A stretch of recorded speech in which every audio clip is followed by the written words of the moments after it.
Y bueno, ¿qué tal? Sean bienvenidos a este nuevo video en el cual estaremos analizando lo que viene siendo Peter Parker de Espectacular Spider-Man, que es el anual número 4 del volumen 1.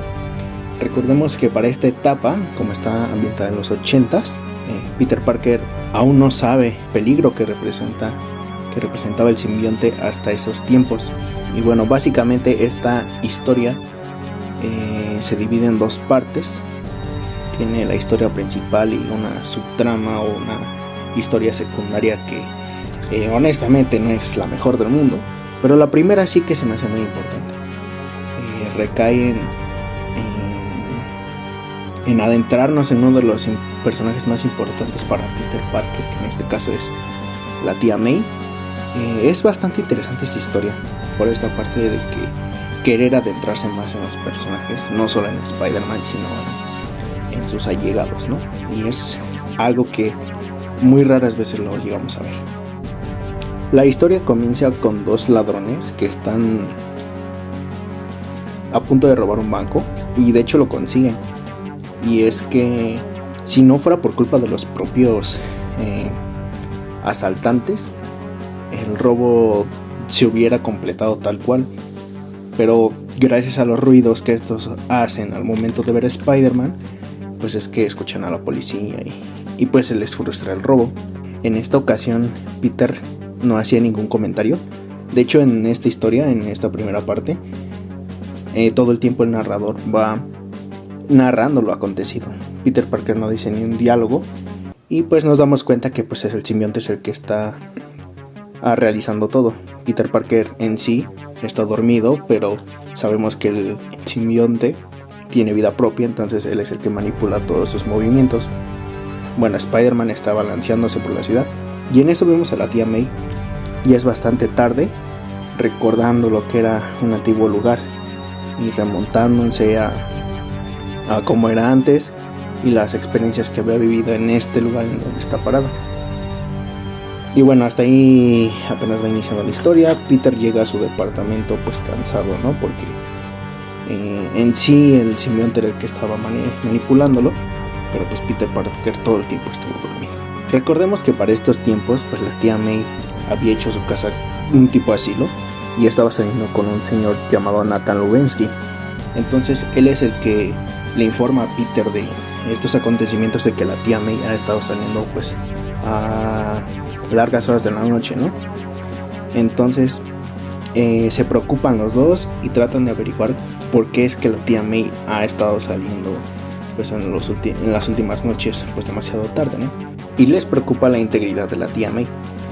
En un momento en donde la tía está dormida, al lado hay un montón de cartas que recurren a un personaje llamado Johnny, y lo cual es un misterio porque estos no tienen ningún conocido, ningún allegado que tenga ese nombre que ellos pretenden que le está citando. Finalmente Nathan y Peter hacen como un acuerdo para estar a cargo de vigilar a la tía May sin que ésta sepa en las noches que se escabulle. Entonces la tía May empieza a visitar lugares en donde antes solía frecuentar cuando era más joven.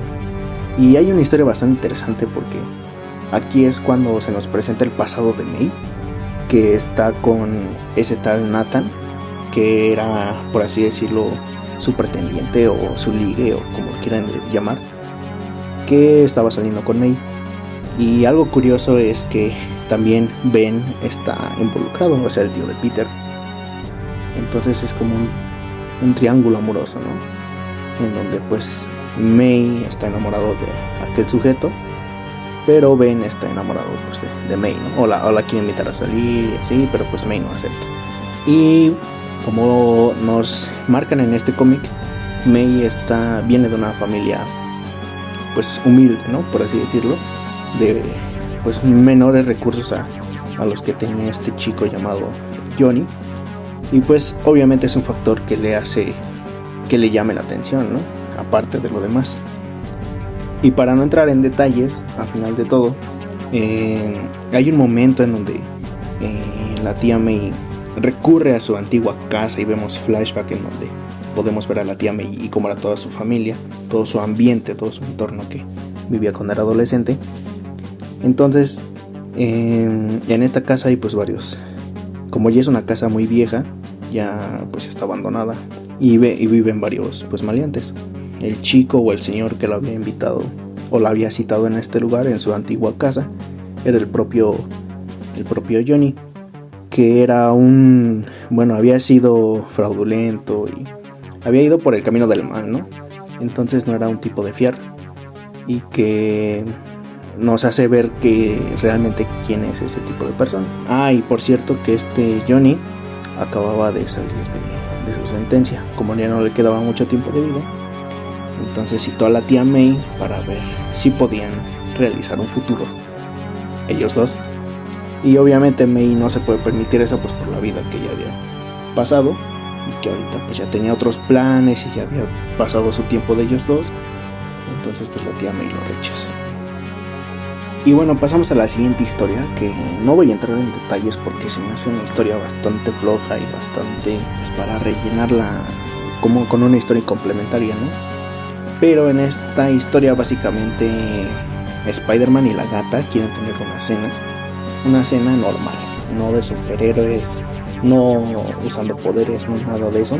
Peter le regala una botella de vino a Felicia, pero se la roban, entonces Felicia tiene que ir por ella, que a final de cuentas nos dan que el ladrón de la botella era su amiga y era nada más para recordar aquellos momentos donde pues ellos eran una amistad, ¿no?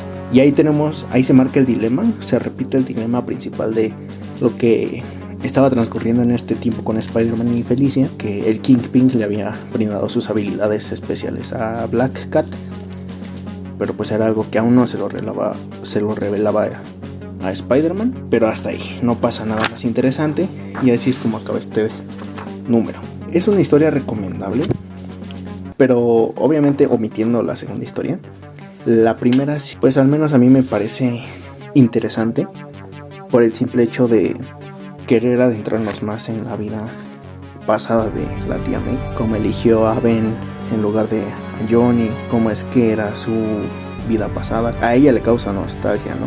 El recordar todos estos acontecimientos que pues ya fueron en un pasado y pues ya no van a volver a pasar, y cómo es que hubiera pasado si la tía May no hubiera elegido ese camino.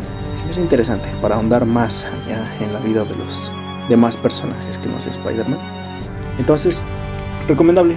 Y bueno, hasta aquí acaba el video de esta ocasión. Y bueno, otros anuncios que quería hacer es que no vamos a estar cronológicamente con los cómics de Spider-Man, más que nada para pues que no sea tan lineal, ¿no? Entonces, pues hasta aquí dejamos el video. Espero les haya gustado y nos vemos en una próxima reseña o video o lo que tenga que ser.